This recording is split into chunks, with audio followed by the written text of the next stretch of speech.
Unplug the washer from the wall outlet. Turn off the water supply to the washer.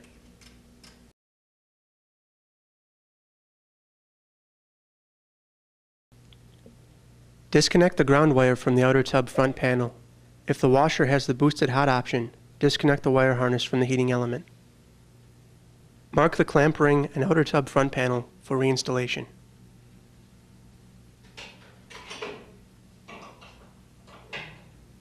Loosen the nut, washers, and screw holding the clamp ring to the outer tub front panel.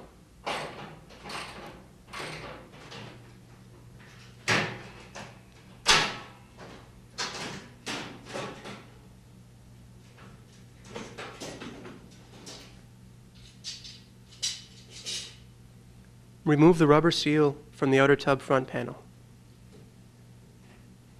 Discard the seal and remove the panel. Remove the wire harnesses from the control.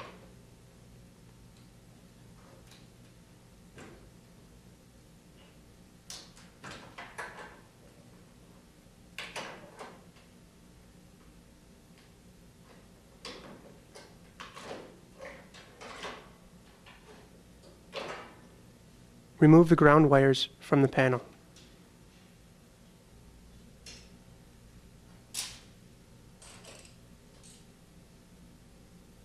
Remove the screws holding the control shield to the cabinet.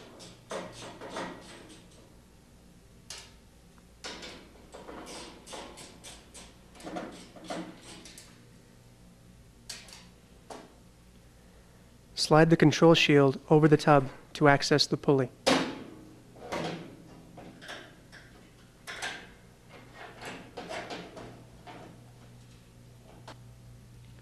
Run the belt off the pulley while slowly turning the pulley. Remove the belt from the motor shaft.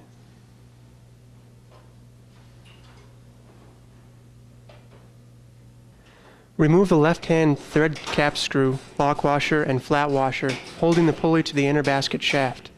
The cap screw can be accessed through the hole in the rear panel by removing the plug in the rear panel.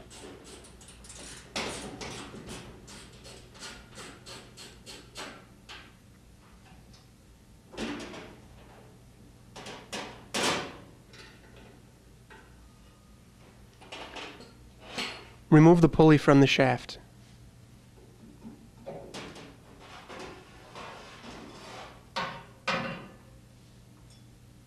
Carefully remove the inner basket through the front of the washer.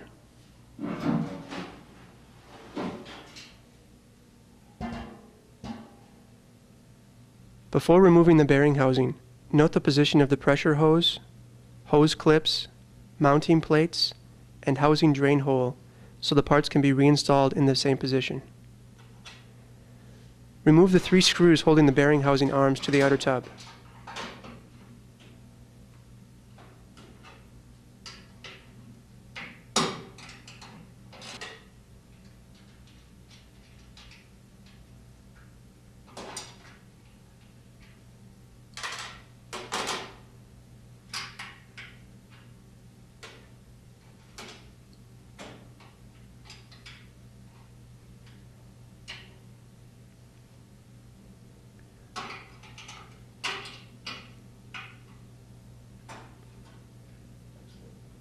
While supporting the rear bearing housing, remove the 3 screws holding the bearing housing to the rear of the outer tub.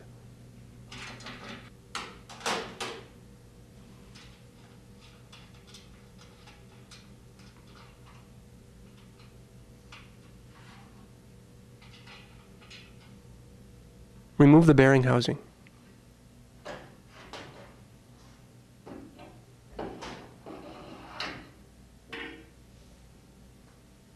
Apply part number 27604P anti-seize compound to the area of the trunnion shaft that will be contacting the new front and rear bearings.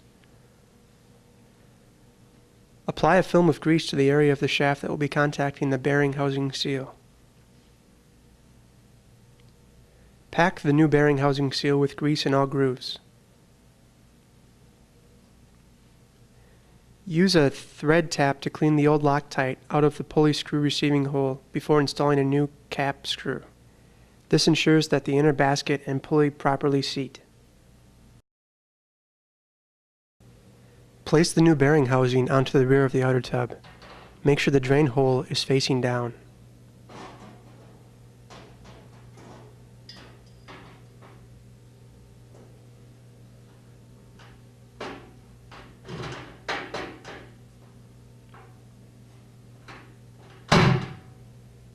Replace and tighten the 3 arm bolts and torque them to 250 inch-pounds. Be sure to replace the mounting plates and pressure hose clips.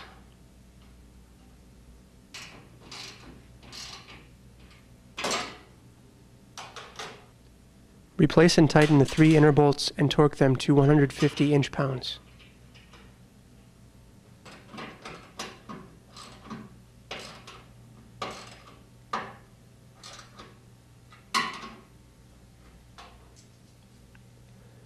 Route the pressure hose under the right arm and attach the hose to the pressure hose clip. Route the pressure hose to the hose mounting plate and clip on the top arm. Make sure there is no slack between these 2 points. All the excess pressure hose slack must be collected between the top hose mounting plate on the bearing housing arm and the pressure hose clip on the control shield.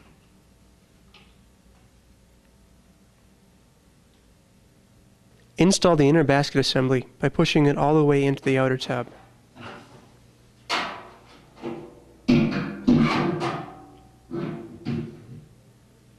Slightly pull out the inner basket about 1/4 inch to ensure that the bearing housing seal lips are not rolled over. If the inner basket is pulled out more than 1/8 of an inch past the step on the trunnion shaft, pull out the basket and repeat this procedure. Fully reset the inner basket. When installing the pulley, always use a new cap screw that has a Loctite patch to prevent the screw from loosening during operation. Replace the pulley onto the inner basket shaft and attach with a new left-hand thread cap screw with a Loctite patch.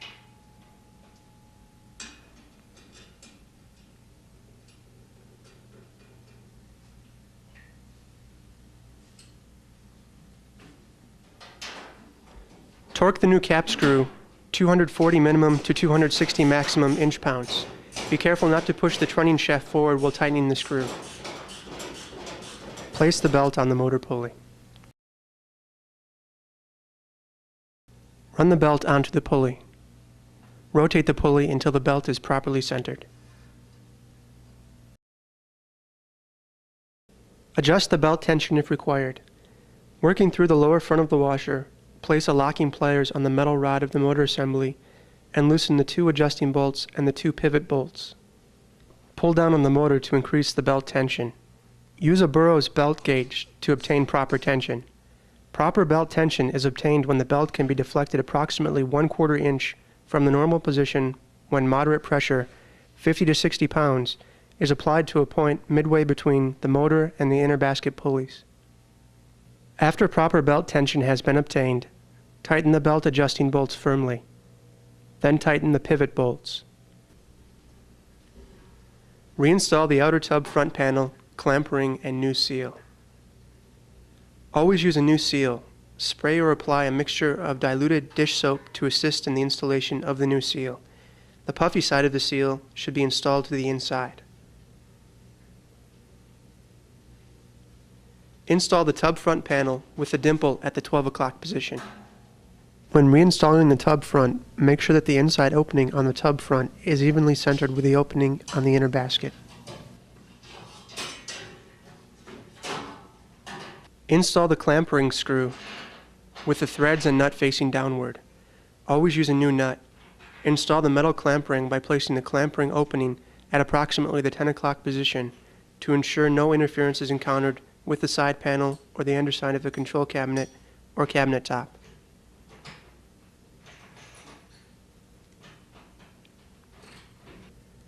Tap the clamp ring all around while tightening the screw and nut.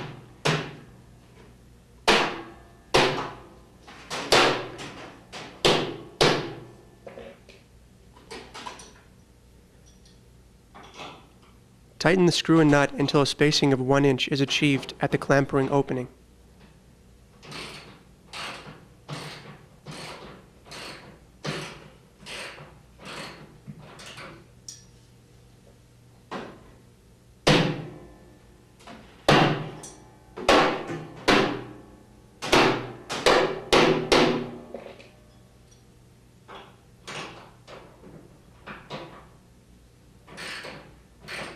Reconnect the ground wire to the outer tub front panel. If the washer has the boosted hot option, reconnect the wire harness to the heating element.